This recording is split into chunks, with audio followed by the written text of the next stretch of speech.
Hello, ladies and gentlemen. Please welcome to our press conference after mutual meeting of the Prime Minister of Slovakia, Robert Fico, and the Secretary of State of the US, Marco Rubio. So, Prime Minister, please, you have the word. Thank you.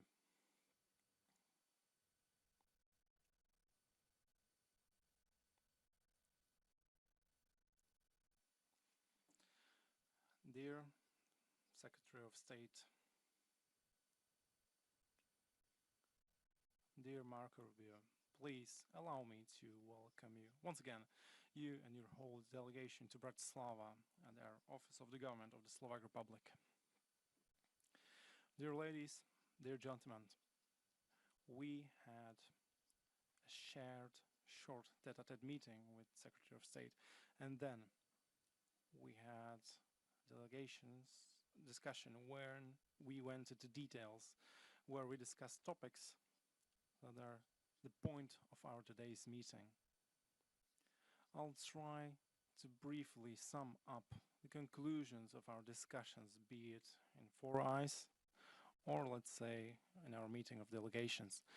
First of all, I deeply appreciate the fact that this visit comes quickly after our meeting in Florida, where I had a chance to speak with the President of the United States, Donald Trump, with Mr. Rubio being present.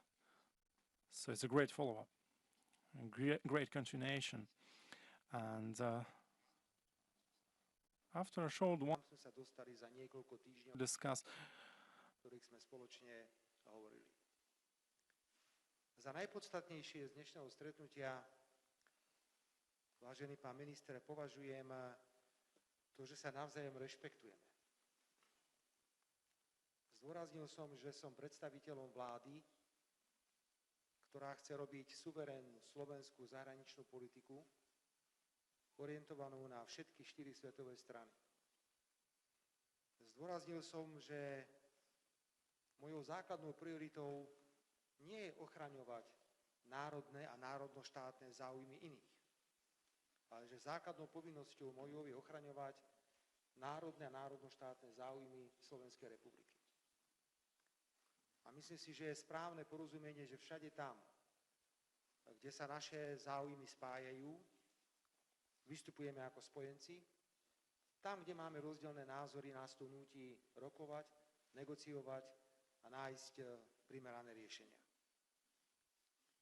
Myslím si, že patrím medzi politikov, ktorí sú v rozhovoroch vždy veľmi otvorení a robím všetko preto, aby som to isté, čo hovorím na stretnutiach súkromných, hovoril aj verejne, preto aj teraz mi dovolte pár záverov, presne tak, ako boli formulované, ako sme si ich s pánom ministrom zahraničných vecí vymenili.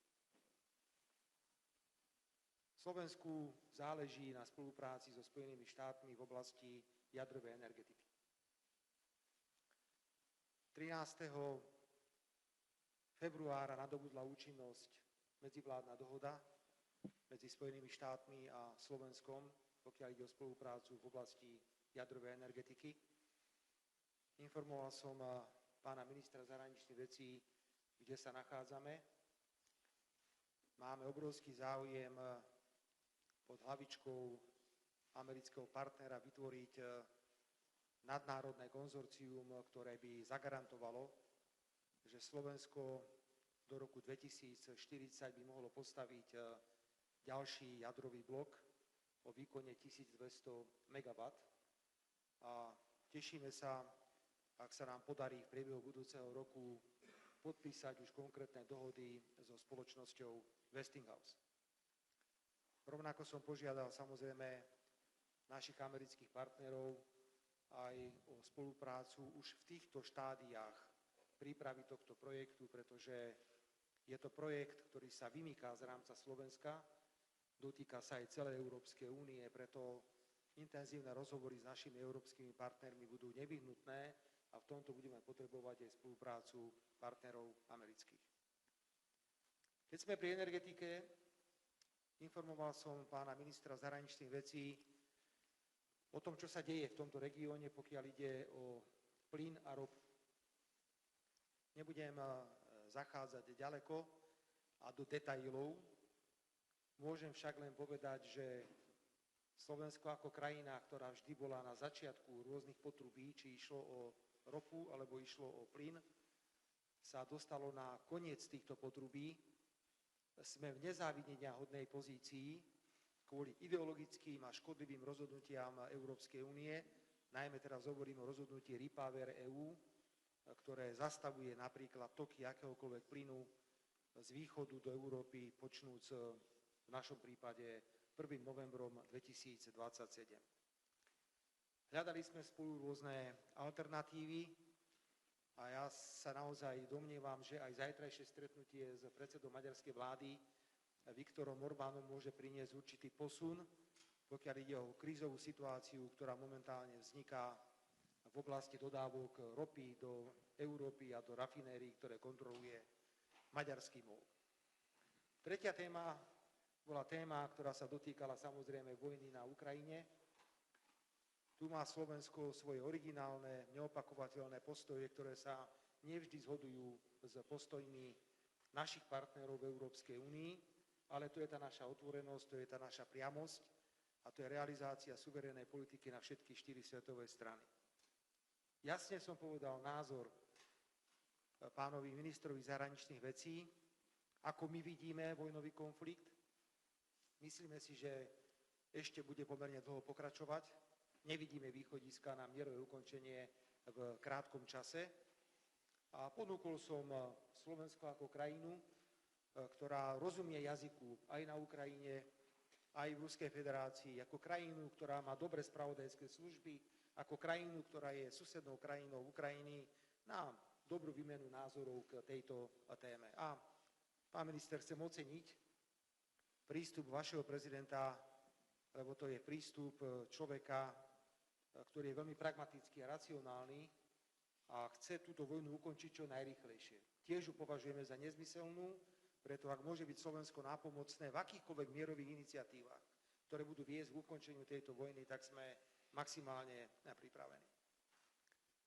Vážené dámy a páni, chcel by som ešte informovať, že počnúc 1. júlom 2026 Slovensko preberá predsedníctvo vo výnimočnej štruktúre regionálnej spolupráce, a to je V4, Vyšegradská skupina. Chcel by som potvrdiť slová pána ministra zahraničných vecí, že tento formát by mal byť využívaný nielen na danú regionálnu spoluprácu, ale mali by sme uvažovať aj po postupnom prizývaní partnerov k témam, ktoré v danom okamihu budú veľmi aktuálne. Preto, a hovorili sme o tom krátko, pokiaľ po 1. júli 2026 vznikne téma, kde bude užitočné hovoriť vo formáte V4 Spojené štáty americké a budú s tým súhlasiť samozrejme partneri vo V4, my budeme pripravení na zorganizovanie takýchto stretnutí. Za Slovensko hovorím, že o takýto formát V4 plus Spojené štáty v zásadných otázkach zahraničnej energetickej spolupráce máme záujem. Samozrejme, že sme si vymenili názory aj na množstvo iných tém. Chcem ešte dodať, že sme členským štátom NATO, sme partnermi v Severoatlantickej aliancii. My rozumieme postoju Spojených štátov, že Európa sa musí viac starať o vlastnú bezpečnosť. Myslím si, že je veľmi jasné a zrejmé, že v Európe hovoríme o zvyšovaní výdavkov na vlastnú bezpečnosť. To je prirodzený vývoj, ku ktorému došlo. A preto sme sa rozprávali aj na tému, ako ďalej s rozpočtami do budúcich rokov. My musíme brať na zreteľ naše možnosti a schopnosti, ktoré máme, ale rovnako si uvedomujeme, že Slovensko, keď chce byť súčasťou kolektívnej bezpečnosti v Európe a v NATO, tak sa bude musieť zúčastňovať aj na tom, že budeme postupne posilňovať naše kapacity. Chcel by som rovnako poprosiť o pochopenie v tom, že máme záujem z rozpočtov, ktoré sú určené na vojenské účely, budovať aj projekty duálneho určenia. Nech je dobrým príkladom obrovská vojenská nemocnica, ktorá sa stavia v blízkosti ukrajinských hraníc vo východnej časti Slovenskej republiky. Naďalej bude pokračovať vojenská spolupráca. Viete, že sme obstarali lietadla F-16 zo Spojených štátov. Je záujem zvýšiť tento počet na 18 kusov, čiže diskutujeme na tému, ako ešte ďalšie 4 lietadlá dostať do letky slovenskej armády, pretože nie je príliš dobrým znakom suverenity, ak náš vzdušný priestor chránia dnes stíhačky Poľska, Maďarska, Českej republiky. Do tejto nezávidenia hodnej situácie sme sa dostali tým, že došlo k darovaniu vojenskej techniky na Ukrajinu v rokoch 2020 až 2023. Je tu množstvo iných aspektov vojenskej spolupráce, pretože sme spolu v NATO. O tej hovoril aj podpredseda vlády a minister obrany Robert Kaliňák spolu s pánom ministrom. V diskusii sa zúčastnili aj ďalší členovia slovenskej delegácie, bol podpredseda vlády, minister životného prostredia, pani podpredsednička vlády, ministerka hospodárstva, ktorá zodpovedala za spoluprácu v oblasti energetiky a samozrejme partner pána ministra zahraničných vecí, minister zahraničných vecí Slovenskej republiky, pán Blanár. Pán minister, ešte raz vítajte na Slovensku. Rozhovor bol otvorený, ja si myslím, že nikto z nás nič neskrýval. A opäť ste pravdepodobne na Slovensku počuli názory, ktoré bežne nepočujete. Najmä pokiaľ ide o vojnu na Ukrajine, ale na to sme tu. My tu nie sme na to, aby sme našich partnerov klamali alebo zavádzali informáciami, ktoré nevychádzajú z objektivity. Ďakujem, že ste prišli a tešíme sa na ďalšiu spoluprácu. Ďakujem pekne, pán premiér. Minister zahraničných vecí Spojených štátov amerických. V prvom rade ďakujem veľmi pekne, pán premiér. Je to naozaj dosledovanie schôdzky, ktorú sme mali nedávno na Floride, čo je môj domovský štát, s prezidentom Spojených štátov. A po tejto schôdzke sme sa rozprávali o niektorých veciach, ktoré vyšli z tejto schôdzky, ako je napríklad nákup lietadiel a aké tam boli prekážky a snažíme sa ich vyriešiť.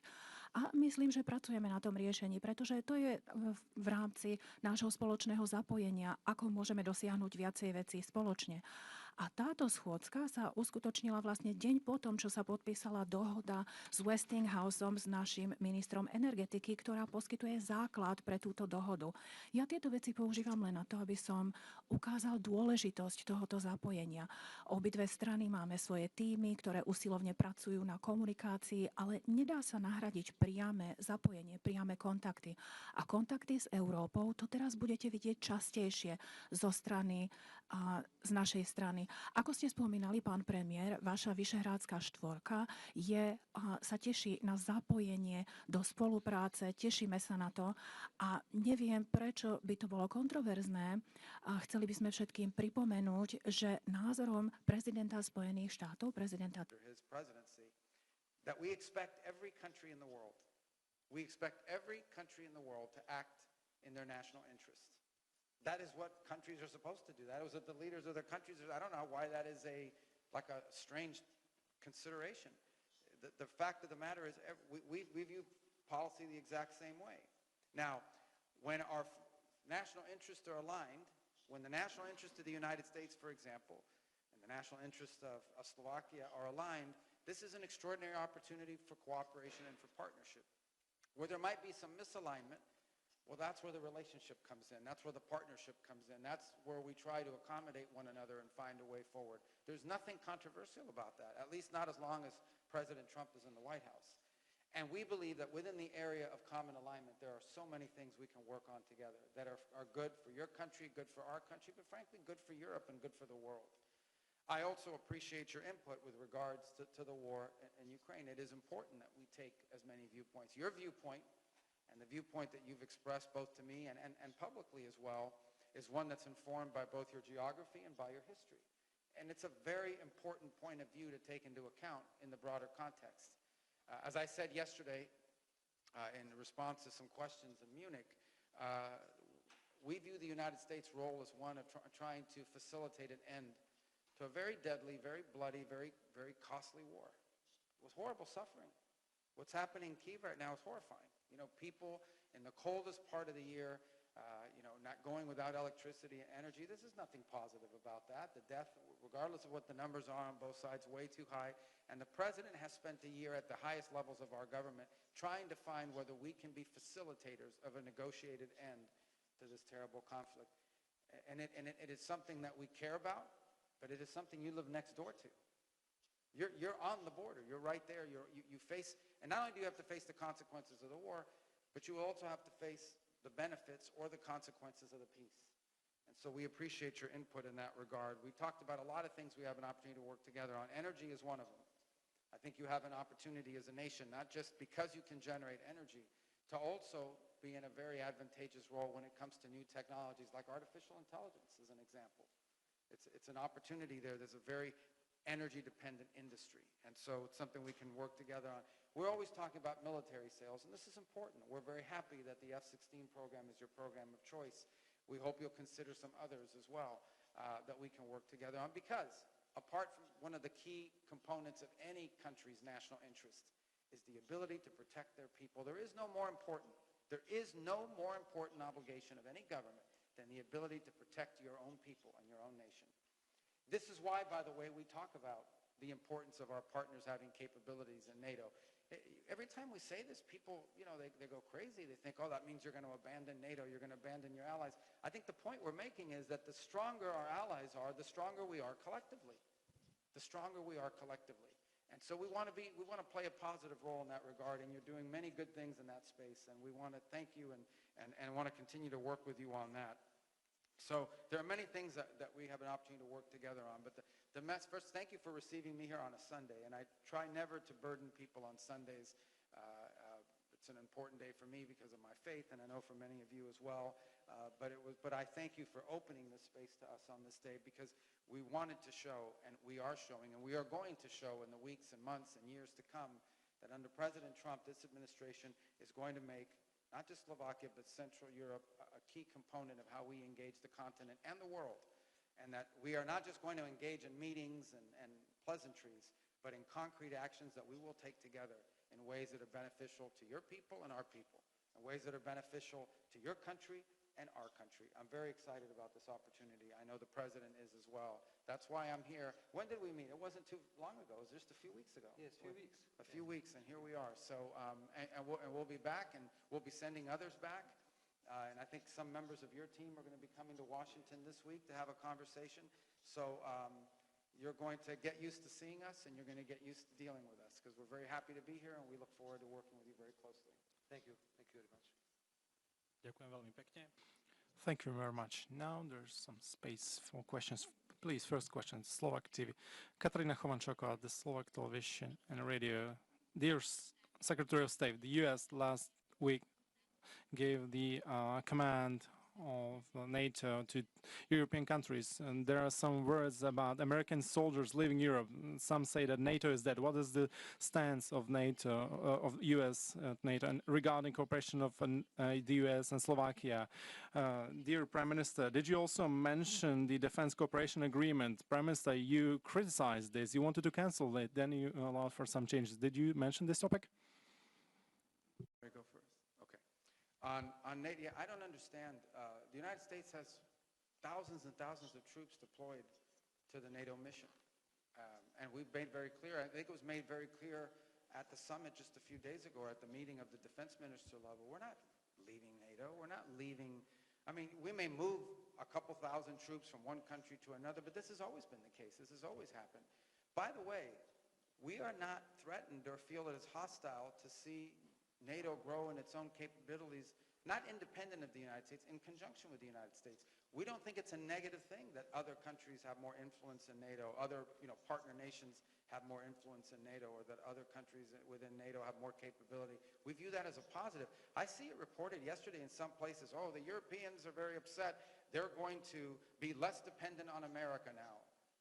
We don't want Europe to be dependent. Now, we're not asking Europe to be a vassal of the United States. We want to be your partner. We want to work with Europe. We want to work with our allies. We want to work in cooperation with you. And our point has been and continues to be, the stronger you are, both on an individual basis in terms of countries and collectively as an alliance, the stronger the members of NATO are, the stronger NATO is. That's not minus the United States. That's just common sense. Okay? If you have an alliance made up of countries, the stronger all those members are, the stronger the alliance is. And we want the alliance to be so strong that no one will ever dare test it. No one will ever dare challenge it.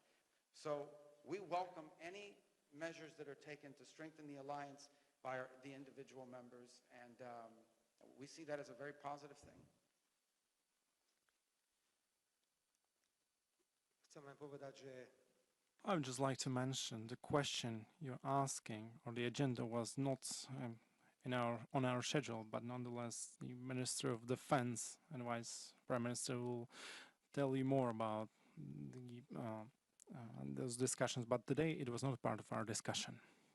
Thank you very much. Now the second question, Washington Post. Thanks very much.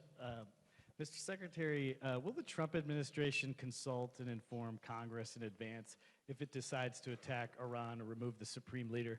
It's a question on the minds of many, given the major potential consequences of a new war in the Middle East.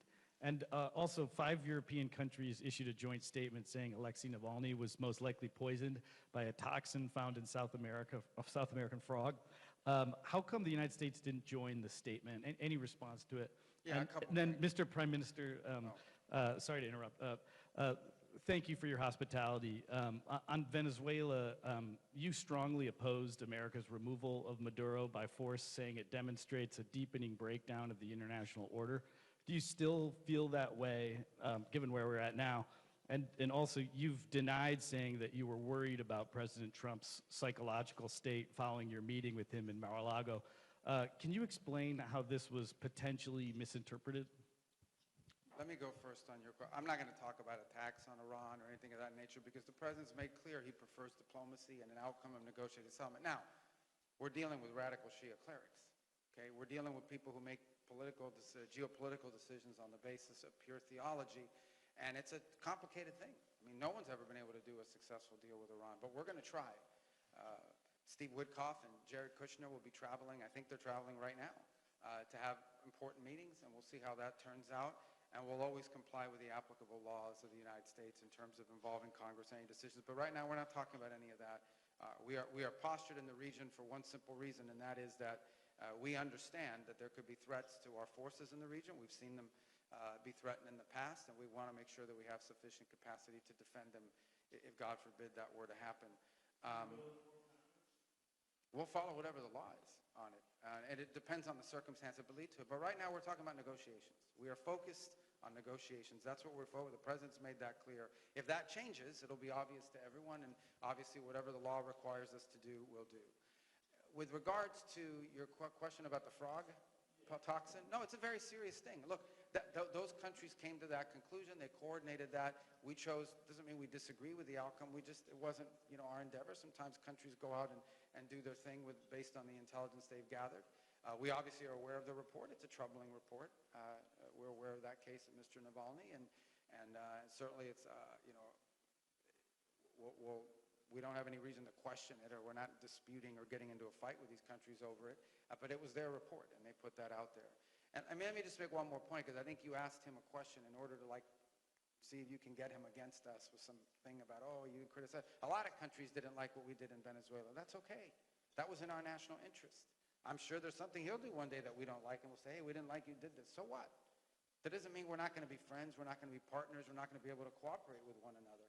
Countries express their opinion all the time. We have very close allies that didn't like what we did in that regard. I can tell you what, it was successful. We're proud of it. It was necessary, because the guy was a narco-terrorist, and we made him a bunch of offers, and he chose to tore them out. And look what's happened in Venezuela in the 6 weeks since he's been gone. Okay? Now, it's got a long way to go. There's still much work that needs to be done, but I can tell you Venezuela is much better off today than it was 6 weeks ago. So, we're very proud of that project, and, I know some will disagree and didn't like, but irrespective, I think everyone can now agree that Venezuela has an opportunity at a new future that wasn't there 6 weeks ago. Pán redaktor, ďakujem vaše otázky a Thank you very much for your questions, and I have no reason to avoid answering your questions.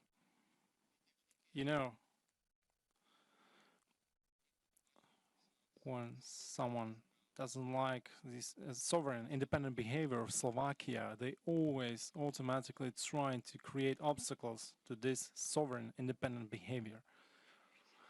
Don't be afraid. I'll not avoid your question. I'm just going to use another example. I decided independently, sovereignly, in the name of our sovereign policy, to participate in celebration of the 80th anniversary of the end of Second World War and win against fascism in Moscow. I have thousands of good reasons for that, because it was the Red Army that liberated Slovakia in Či veríte alebo neveríte, ale dva členské štáty Európskej únie, dva členské štáty NATO, naši partneri, mi nedovolili preletieť cez ich územie do Moskvy. Nepamätám si, že by mi niekto z americkej administratívy hovoril, že nechoď tam. Keď som išiel na oslavy konca druhej svetovej vojny do Číny, tak som bol šokovaný, ako celá Európska únia odignorovala tieto oslavy, čisto z politických, ideologických dôvodov. Ja som mal 1000 dôvodov dobrých ísť do Číny, aj som išiel. A potom sa mi to zdá také zvláštne, že keď sa stretnem neformálne s niektorými mojimi kolegami, tak sa ma pýtajú potichu, no čo ti povedal ten prezident Putin a čo ti povedal ten prezident Xi Jinping. My musíme viesť dialog, pán redaktor. My sa musíme rozprávať. Rozhovory nám vytvárajú priestor na získavanie vzácnych informácií. Presne ako nahováram teraz, musíme viesť dialog s Ruskou federáciou, musíme viesť dialog s ruským prezidentom Vladimírom Putinom. Ak nebudeme viesť dialog, tak nemôžeme tvrdiť, že máme záujem ukončiť vojnový konflikt, ktorý dnes vidíme na Ukrajine. A takto sa dostávam k vašej otázke. Jednoducho, nie každému sa páči, že sme suverénne nadviazali komunikáciu, pokiaľ ide o spoluprácu v jadrovej energetike, tak prišli klebety, výmysly. Ja sa nebudem nimi ani zaoberať, pretože vždy to tak je. Keď urobí suverénna slovenská vláda nejaké rozhodnutie, ktoré je v súlade s našou politikou na všetky 4 svetové strany a niekomu tu vadí, tak sa robia prekážky. Vymýšľa sa, klebetí sa a robí sa zle. To je odpoveď na druhú časť vašej otázky. Pokiaľ ide o prvú časť vašej otázky, a to je otázka Venezuely. Slovensko je krajina, ktorá má 5,5 milióna obyvateľov a nedá sa porovnávať ekonomicky s veľmocami, ktoré tu dnes máme. A my dôsledne vychádzame, pán redaktor, z určitých princípov. Poprvé náš princíp prvý je, že máme prioritne záujem na mierovej spolupráci. Na miery. Aj preto mám úplne iné názory na vojnu na Ukrajine. Ja nepodporujem vojnu na Ukrajine. A naďalej tvrdím, že sú tu niektoré členské štáty Európskej únie, ktoré si želajú, aby vojna pokračovala. Chcem súčasne povedať, že držíme sa zásady nezasahovať do vnútorných záležitostí iných krajín. Viete, čo je smiešné, keď idem navštíviť Čínu, máme vynikajúce strategické partnerstvo a novinári sa ma pýtajú, či som vytýkal Číne spôsob riadenia vnútorných vecí. Každá krajina má právo vybrať si svoju cestu. To je ďalšia zásada, ktorou sami riadíme. Potom je to samozrejme tretia zásada, a to je otázka medzinárodného práva. Na niektoré veci máme iný názor. Pokiaľ viem, tak Spojené štáty americké nie sú signatárom Medzinárodného trestného tribunálu. My sme. Možno aj na iné veci máme rozdielne názory, ale to sme predsa na úvod zadefinovali. Tam, kde máme rovnaké názory, tam nás to spája. Kde máme rozdielne názory, poďme sa o tom rozprávať, viesť negociáciu a dôjsť k nejakému záveru. Čiže všetky postoje, ktoré my formulujeme, vychádzajú z týchto princípov. To je napríklad dôvod, pán kolega, prečo my sme doteraz neuznali Kosovo. Lebo sme presvedčení, že Kosovo vzniklo v rozpore s medzinárodným právom. Ale nemali sme problém, tak ako sme povedali svoj názor na Venezuelu, povedať v prípade vojny na Ukrajine, že použitie vojenskej sily na Ukrajine je porušením medzinárodného práva. Ja nemám inú možnosť, len sa vyjadrovať na rovnaké situácie rovnakým spôsobom, ale ja absolútne oceňujem, pretože vidíme to po dlhom čase, zdravý rozum, pragmatizmus v zahraničnej politike. Toto tu chýbalo. A toto si myslím je ten najcennejší príspevok, ktorý priniesol americký prezident do zahraničnej a svetovej politiky. Zdravý rozum, pragmatizmus a nehľadiete na záujmy iných. Každý si musí predovšetkým hľadiť na svoje vlastné záujmy, národnoštátne záujmy, ale za predpokladu, že to bude viesť k mierovému spolunažívaniu jednotlivých národov a štátov. Ďakujem pekne. Poprosím ďalšiu otázku. Televízia TA3. Dobrý deň, Robert Zorák, TA3. My first question is for Mr. Secretary. Prvá otázka je na pána ministra. Pán minister, včera ste v Mníchove spomínali to, čo ste dnes opakovali. Mohli by ste prosím hovoriť bližšie do mikrofónu. Včera ste v Mníchove spomínali a dnes ste aj zopakovali, že je veľmi dôležité pre každú alianciu, aby mala všetkých členov veľmi silných a že vy to podporujete. A zároveň pred vašou návštevou v Bratislave a v Budapešti ste povedali, že toto je na posilnenie pút spolupráce z našich spojencov. A ktorí sú spojenci, ktorí nespolupracujú z vašho hľadiska? A nie je to vytváranie dvoch vrstiev a politiky, kde dávate mrkvičku alebo paličku? Pán minister Rubio povedal tiež, že podľa Washingtonu Rusko nemá veľmi záujem na ukončení vojny.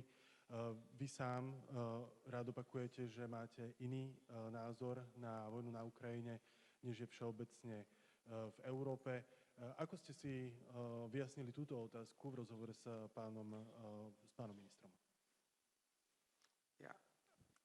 I think I followed you. Myslím, že som rozumel vašej otázke.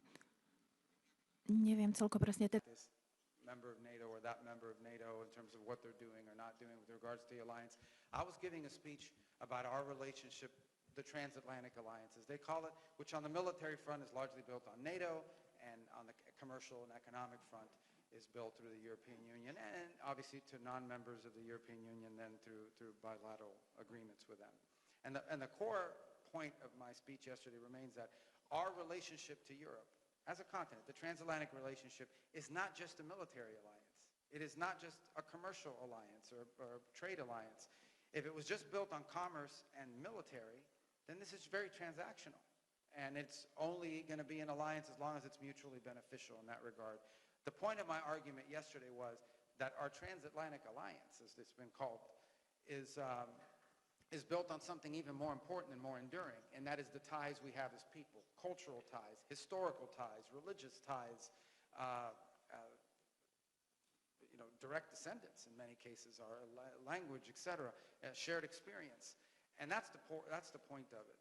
And as far as, if you want to talk about NATO specific, yeah, I mean, I don't think this is a mystery. This has been something the president's talked about since his first administration as 45th president of the United States, and that is that he wants NATO to be stronger. And in order for NATO to be stronger, the member states have to be stronger. But that's the point. I think we're headed in a good path in that regard. I think we've seen a tremendous amount of progress, and we'll continue to see progress in that direction, I hope, because it makes the alliance stronger. And asking member states of NATO to be stronger is not a threat to say, well, if you're not stronger, then we're going to, it's to point out to everybody that it is a stronger alliance. We are collectively stronger when we are individually stronger on what our capabilities we bring. And every nation has a unique situation. Every nation that's a member of the coalition of NATO has, in some cases, some strategic advantages, special things that they can bring to the table that perhaps another member state cannot. That has to be taken into account as well. Ďakujem za otázku, pán kolega. Thank you for your answer. Dear colleague, we have this huge benefit. Budem rozmýšľať, čo poviem, akú odpoveď, lebo poviem to isté, čo hovorím stále od samého začiatku. A určite by to mohol potvrdiť aj pán minister zahraničnej veci, čo som dnes povedal. Európska únia alebo niektoré členské štáty únie sú v pasci. A tá pasca je v tom, že čelíme bezprecedentnej kríze Európskej únie, pokiaľ ide o konkurencieschopnosť. Naozaj máme problém. Európska únia je ekonomicky v hlbokej kríze a pokiaľ si nepovieme, že sme prijali nezmyselné ideologické klimatické ciele, tak sa z tejto krízy nikdy nedostaneme. A v tejto situácii, pán kolega, je veľmi ťažké niektorým členským štátom povedať, urobili sme chybu pri vojne na Ukrajine. Veď stratégia bola veľmi jasná. Už v apríli, 3 mesiace po začiatku vojny, na stole v Istanbule bol pripravený dohovor, ktorý mohol vojnu ukončiť. A prišli niektorí západní politici, predovšetkým z Európy, ktorí povedali, nesmiete to urobiť. Lebo si mysleli, že cez túto stratégiu vojny, podporovania Ukrajiny, sankcií, pôžičiek sa ekonomicky a politicky Rusko oslabí. Dnes všetci vieme, že táto stratégia nefunguje. Ale krajiny, ktoré túto stratégiu podporovali od samého začiatku, nemajú odvahu sa priznať a povedať, stačilo. Pán redaktor, hovorili sme o číslach, že koľko je reálne obetí tejto vojny. Tie čísla sa rôznia, sú také a sú aj onaké. Fakt je ten, zoberte si pero a papier a napíšte si to a keď sa tu na konci tohto roka stretneme, tak vás budem s tým konfrontovať. Európska únia poskytuje teraz pôžičku 90 miliárd eur pre Ukrajinu. Z toho, prosím, opravte, má aj 60 miliárd na zbrane a 30 miliárd má ísť na fungovanie Ukrajiny ako také. Ja som hrdý, že som na Európskej rade odmietol účasť na tejto vojenskej pôžičke. Viete, čo sa stane? V decembri budeme všetci rátať ďalšie 100 000 mŕtvych na strane ruskej a na strane ukrajinskej. A jediným výsledkom bude, že Rusko bude hlbšie v území Ukrajiny. O čom je celá táto stratégia? Čiže ja nemením názor, som presvedčený, že vojna je nezmyselná, že konflikt na Ukrajine nemá vojenské riešenie. Nemá vojenské riešenie. Ak sa v tomto konflikte bude pokračovať bez záujmu sa rozprávať, tak výsledkom budú iba 100 000 mŕtvych ľudí a silnejšie postavenie Ruskej federácie. Pán kolega, 20. sankčný balík sa pripravuje teraz. Koľko tých sankčných balíkov má byť, aby sa zastavil postup ruskej armády? Má byť 100? 150? Ja sa domnievam, že tak, ako sme vymysleli 20 sankčných balíkov, sme mali vymyslieť v Európskej únii 20 mierových iniciatív. Európska únia mala vynaložiť celé úsilie, celú energiu. Je nás skoro 500 miliónov. Ešte stále sme ekonomicky celkom silní, hoci máme krízu. A mali sme presviečať bojujúce strany, aj Rusko a Ukrajinsku. Stopnite to, zastavte to. Poďme nájsť riešenie, ktoré bude pre obidve strany priateľné. Takže nič nové som nepovedal, opakujem od samého začiatku môj postoj, ktorý je iný. Nie všetci partneri v Európskej únii so mnou súhlasia, ale ja si myslím, že je úlohou politika, ktorý sa považuje za suverénneho, že hovorí suverénne názory, ak je o nich pochopiteľne presvedčený. Ďakujem veľmi pekne. Posledná otázka. Bloomberg. Thank you. Secretary, I just did an interview with you guys. This guy gets all these. How's this? All right, go ahead. I'm sorry. thank you for more of your time, Secretary Rubio. No, thank you. That's why I'm here. Wanted to ask you, you met in the last several days with the leaders of Greenland and Denmark in Munich. Is there agreement or acceptance from the U.S. side that the issue of ceding sovereignty of Greenland to the U.S. is no longer on the table, or that Greenland will not ultimately become part of the U.S.? And on Syria, you also met with the foreign minister in Munich. Several Republican congressional leaders have talked about serious concerns over al-Shara's ability to fulfill the conditions that you had laid out in May of 2025, and saying he's moving backwards on some of those regarding treatment of minorities, the role of foreign fighters. Do you share that assessment? And was that something you conveyed to the foreign minister? And then Prime Minister Fico, can you clarify the situation regarding oil supplies via the Druzhba pipeline? And do you have any information on why the flows have not resumed? Or can you confirm Hungary's claim that Ukraine has indeed repaired the damaged section of the pipeline, but that there is no political will from the Ukrainian side to restart that flow? And lastly, on energy, Prime Minister. That's like 4 questions. How does the guy get 4 questions? Just in terms of You guys did a pool or something? Go ahead. the energy reduction, the energy reliance dependence of Slovakia on Russia, is that something that Slovakia is willing to reduce or end, the oil and gas imports or to increase imports of fuels like LNG from the U.S.? Thank you both so much. All right, I don't even remember your first question. I think it was about Greenland and Denmark, right? Okay. Yeah, we met with them. We're meeting with them. I'm not going to talk about it. I told you guys we're not going to have this thing back and forth in media and press conferences. We have a good process in place. We're engaging with them. I feel very positive and optimistic that we're on a good trajectory. In the case of Syria, actually, let me point something out. Number one, we met with the foreign minister of Syria. You know who else was there? General Muslim. They came together. The Kurdish leader was there. We put that out. I don't know why that wasn't reported. Interestingly, by the way, I read, and I knew this was going to happen. I told my people to tell you this because I knew this was going to happen. We couldn't go to a Ukraine meeting that they were having, one of the, multiple Ukraine meetings that we attend. We couldn't go to one of them. And the reason why we couldn't go to that one with 4 other European countries is because we were meeting with Syria and the Kurds. I couldn't figure out a way how to be in 2 places at the same time. It's a problem many people face. You can't be in 2 places at the same time. So we met with the Syrian foreign minister and with the General Muslim on behalf of the Kurds, a historic meeting, okay, together in the same meeting.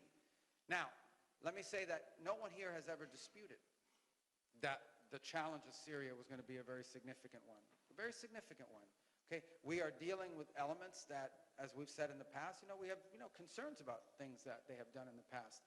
But the bottom line was we had 2 choices in Syria. Choice number 1 was to let the place fall apart into 18 different pieces, long-term civil war, instability, mass migration, playground for terrorists, ISIS running all over the place, Iran getting back in. That was choice number 1. Choice number 2 is to try to see if it was possible to work with these interim authorities and with al-Shara and with his team.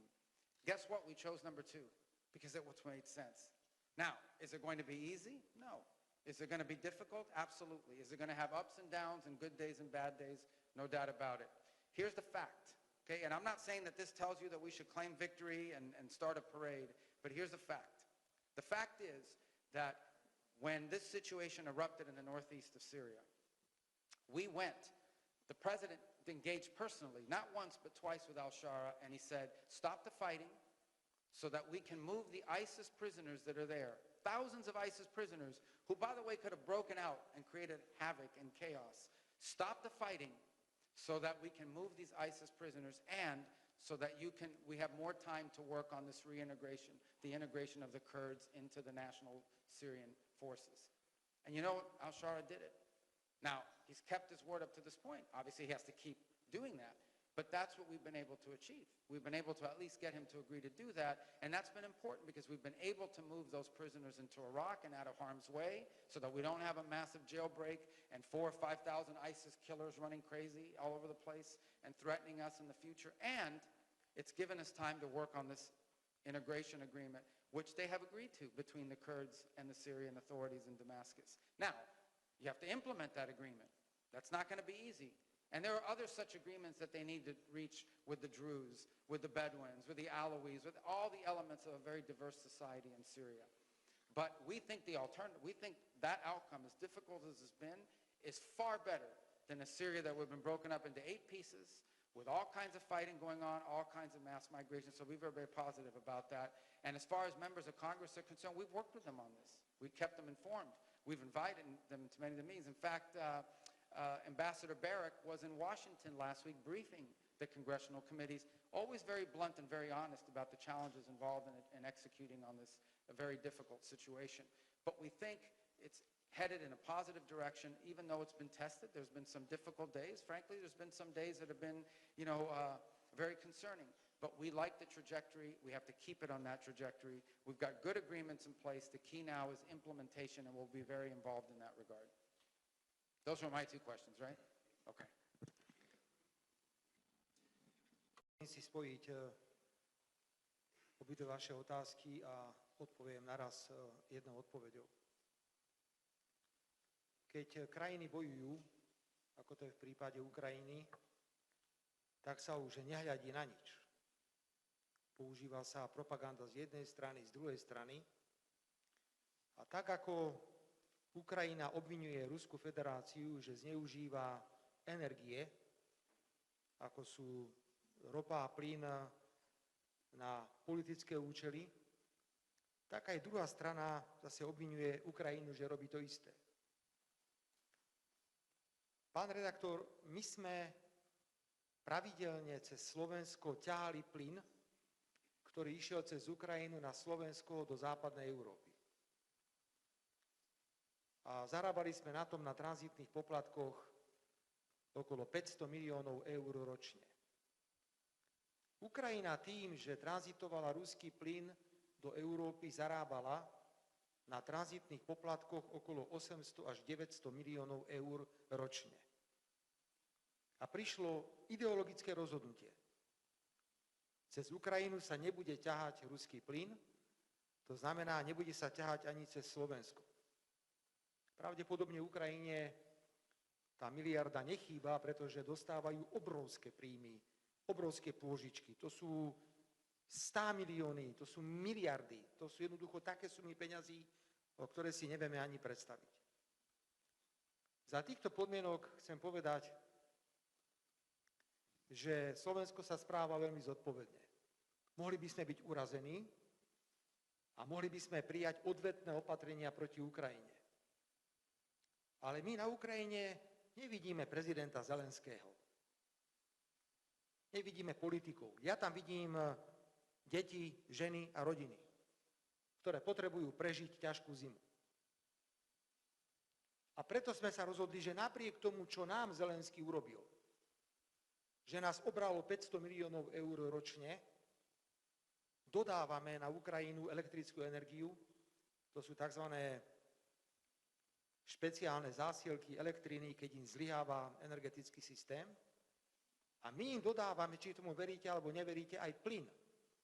Napriek tomu, že z východu na západ už netečie. Pýtate sa súčasne aj na ropu, tak chcem povedať, že je tu rozhodnutie, ktoré sa nazýva Repower EU, ktoré 1. novembra 2027 zastavuje akýkoľvek tranzit ruského plynu do Európy, čo nám spôsobí obrovské ťažkosti. Obrovské ťažkosti. Nechcem to tu teraz vysvetľovať. Ale ako krajina, ktorá sme boli na začiatku rúry, sme na konci rúry. Nemáme k dispozícii prístavy s LNG terminálmi. To nám mimoriadne komplikuje situáciu. A hovorili sme o tom s pánom ministrom zahraničných vecí. Ja si myslím, že pri povojnovom usporiadaní Ukrajiny je treba sa vážne rozprávať o vlastníctve plynovodu, ktorý ide cez Ukrajinu, aby sa nestal naďalej nástrojom pri vydieraní jednotlivých krajín. Teraz k tej rope a k situácii, ktorá je v tomto okamihu. Ukrajina sa domáha členstva v Európskej únii. Sú to krajiny, ktoré nehovoria pravdu Ukrajine a sú to krajiny, ktoré hovoria pravdu Ukrajine. Maďarsko je dlhodobo absolútne férové voči Ukrajine, keď hovorí, že nebudú súhlasiť s členstvom Ukrajiny v Európskej únii. My na Slovensku hovoríme, že môže vstúpiť Ukrajina do Európskej únie za predpokladu, že splní všetky nevyhnutné podmienky.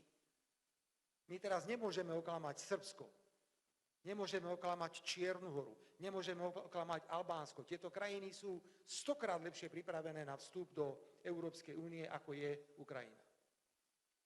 Ja neviem, pán redaktor, kto zbombardoval ropnú infraštruktúru na Ukrajine. Ja neverím ani jednej, ani druhej strane. Budem veriť len tomu, čo vidím na vlastné oči. Už to bolo toľko klamstiev z jednej aj z druhej strany, že nemám odvahu povedať, kto zbombardoval alebo zničil časť ropnej infraštruktúry. My máme informácie, že už by to malo byť opravené. Len si myslím, že opäť dodávky ropy zo strany Ukrajiny smerom do Maďarska a na Slovensko sa stali predmetom politického vydierania. A tlaku na nás, hlavne na Maďarsko. Tak teda Maďarsko súhlas s členstvom Ukrajiny v Európskej únii, možno prídu dodávky ropy. Myslím si, že budeme mať k tomu zajtra stretnutie. Momentálne dodávky fungujú všetko. Pokiaľ ide o výrobky zo Slovnaftu, z rafinérie tu na Slovensku, rokujeme s vedením tejto rafinérie, prijajme všetky potrebné opatrenia. Myslím si, že aj Slovnaft sa správa veľmi zodpovedne v tejto téme, ale to, čo sa deje dnes okolo ropy, vnímam ako politické vydieranie smerom k Maďarsku kvôli nekompromisnému postoju Maďarska a členstvu Ukrajiny v Európskej únii. Som veľmi otvorený a priamy a nedávam si v týchto otázkach národno-štátnych záujmov žiadne servítky pred ústa, pretože keď je ohrozené Maďarsko, pokiaľ ide o ropu, je ohrozené aj Slovensko, pretože všetku ropu pre slovenskú rafinériu nakupuje Maďarsko, keďže rafinéria v Bratislave je vo vlastníctve maďarskej spoločnosti, ktorá sa nazýva MOL. Ďakujem veľmi pekne. Ďakujeme veľmi pekne. Toto bola posledná odpoveď. Dovidenia.